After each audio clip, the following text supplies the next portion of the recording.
review. Nalimutan nila yung kanilang first love. Yan, ang yon. Bugnaw na imong mga pastor.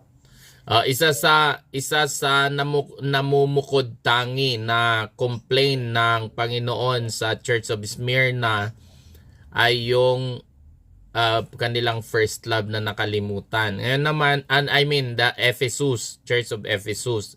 Yung nakalimutan nila yung kanilang first love. Ngayon naman tatalakayin natin ang tungkol sa Church of Smyrna.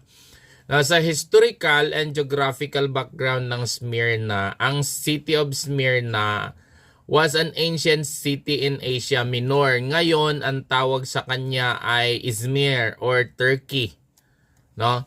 It was known for commercial prosperity, a major seaport city with a thriving economy. So, noong panahon na sinulat ni Pablo itong kanyang sinulat ng Panginoon ni John itong Revelation, itong Church of Smyrna, itong City of Smyrna, ang kasalukuyan ay tawag ay Turkey, ay kilala sa kanyang commercial prosperity. Maunlad ang komersyo dito, no? So meron silang seaport, meron silang ang kanilang ekonomiya ay talagang malago ang kanilang economy. And then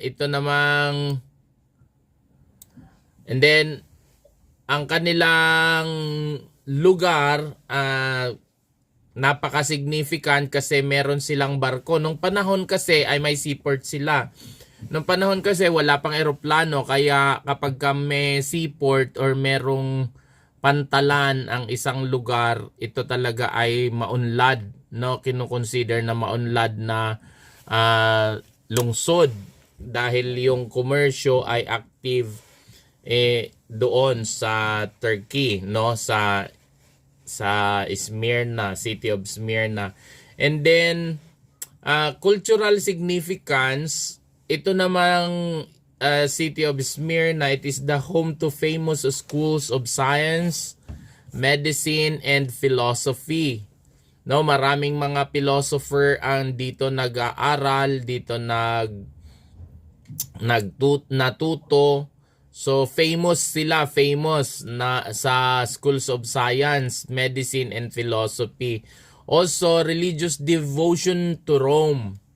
Ito naman ang leading center of emperor worship, no?